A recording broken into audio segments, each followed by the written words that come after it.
বড়দের ব্যাপারে বড়রা কাজ করছে। আমরা ছোট যারা মাত্র আসলাম। তো তরুণ দেশে থাকাটা আমার নিজেকে তারুণ্যকে ধরে রাখা। আর ট্যালেন্ট হচ্ছে আপনার ডকুমেন্টারির বাইরে। তো আমরা ডেফিনিটলি ট্যালেন্টের দিকে মনোযোগ দিব। ডেফিনিটলি। আমি বোর্ডের কাউন্সিলর এবং ডিরেক্টর নির্বাচিত হওয়ার সময় ছিলাম আমেরিকায়। তো আমি গতকালকে দেশে আসছি। তো আসার পরে দেখলাম যে অলরেডি লেট। এজন্য আজকে সকালে চলে আসছি। কারণ এই মাঠের সাথে সম্পর্ক বহুদিনের, যে ৩-৪ সাল থেকে। মাঠে গেলাম, দেখলাম, ঘুরলাম।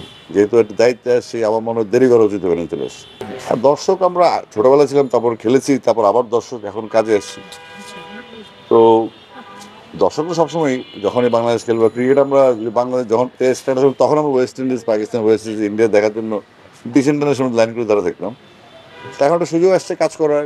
আর ভেরি ইম্পর্টেন্ট জায়গা, যেটা এজ লেভেল, খুব গুরুত্বপূর্ণ জায়গা। এবং এই দায়িত্বটা পাওয়াতে আমার মনে হচ্ছে যে আমার আসলে অনেকদিন পর একটা কাজ পাইলাম, চাকরিটা বেটার, বাচ্চাদের নিয়ে কাজ করার সুযোগ, যেটা বাংলাদেশের জন্য খুব দরকার। টানা তৃতীয়বার অর্জন করেছে দেশের সেরা সুপার ব্র্যান্ড স্বীকৃতি বসুন্ধরা টিস্যু। আমি এটা নিয়ে কথা বলেছি আমাদের এক্স ক্রিয়েটর, এক্স কোচেস এবং বিভিন্ন একাডেমি, বিভিন্ন জেলায় যারা আছে।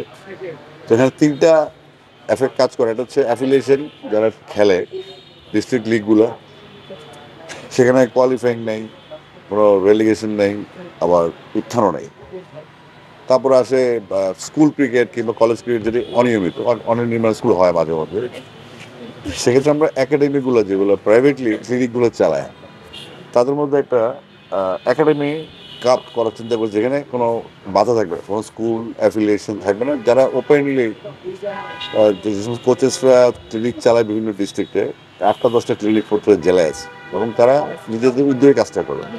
তাদেরকে মেন স্ট্রিম আনতে পারলে আমরা অটোমেটিক একটা, আসলে আমরা তান্ত্রিক যেহেতু লাল ফিতা, এটা ওইটা প্রোটোকলের বাইরে যে কাজগুলো করা দরকার সেগুলো লাগিয়ে শুরু করবো। হ্যাঁ, পূর্বের সাথে কথা হয়েছে আমার। এবং যখন উনি বিসিবির চিফ হন আনঅফিসিয়ালি, আমি লাগি যে বুলুভাইয়ের সাথে আমার একটা সময় অনেক বড় প্লেয়ার বুলুভাই, আমরা ছোটোখাটো প্লেয়ার, কিন্তু উল্টা দিয়ে খেলেছে। আমি বুলুভাই এক টিমে, আমি আরেক টিমে।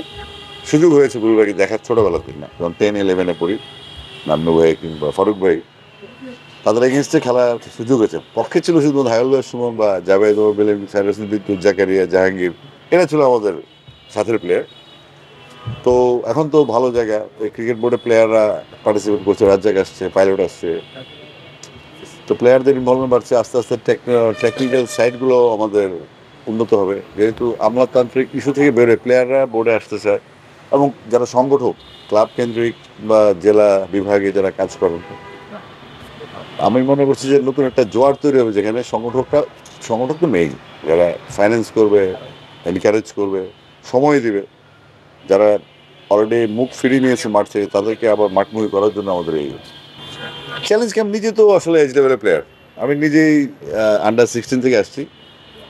তো অ্যাজ এ গায়ক এটা challenging, as an x cricketer এটা আমার জন্য একটা রেগুলার রুটিন।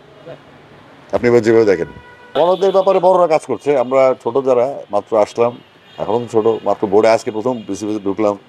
এখানে আসছি 2003 সালে, যখন আরাফাত প্রভু সাহেব ছিলেন হাই পারফরমেন্স স্কোয়াডের চিফ। তখন তো আমরা এই মাঠের প্রত্যেকটি ইঞ্চি চেনা। এই মিরপুর মাঠে যখন সাউন্ড সিস্টেম প্রথম আমি ইমপ্লিমেন্ট করি এখানে, তো সুতরাং এটা অনেক ইস্যুস, হয়তো আল্লাহ তালা চাইছে যে এই ছেলেরা মাঠে লোক, তাকে মাঠে পাঠিয়ে দেয়।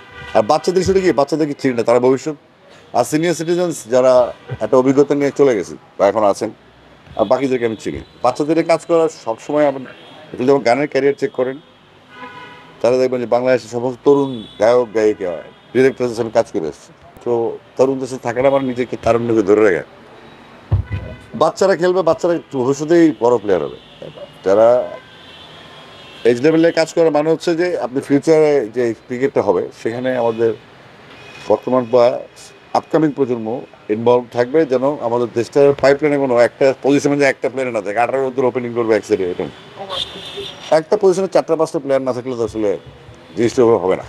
আমরা ওই জন্য বাচ্চাদের নিয়ে দায়িত্ব পাইছি, আমি এটা চাচ্ছিলাম, আমি যে বাচ্চাদের কাজ করার যদি দায়িত্ব না পাইতাম তাও থাকতাম আমি এখানে। স্কোর কার্ড তো একটা ডকুমেন্টেশন, আর ট্যালেন্ট হচ্ছে আপনার ডকুমেন্টের বাইরে। তো আমরা ডেফিনেটলি ট্যালেন্টের দিকে মনোযোগ দিব, ডেফিনেটলি। স্কোর বুক বা ওই তাৎক্ষণিকভাবে যারা আন্ডার 19 বাংলাদেশ চ্যাম্পিয়ন হয়ে গেল, তারপরে তারা কেন ন্যাশনাল টিমকে রিপ্রেজেন্ট করতে পারছে না, কেন, কোথায় গিয়ে আটকাচ্ছে? আন্ডার 19 ওয়ার্ল্ড কাপের পরে সিনিয়র টিম কেন না? এটার জন্য বড় বড় মানুষ আছে, আপাতত বাচ্চাদের নিয়ে কাজ করে একটু সময় দেন, ভালো কিছু হবে ইনশাআল্লাহ। For more updates, subscribe to our YouTube channel and click on the bell icon. Follow us on Facebook and Instagram. Download T-Sports app to enjoy exciting games and highlights. Visit tsports.com.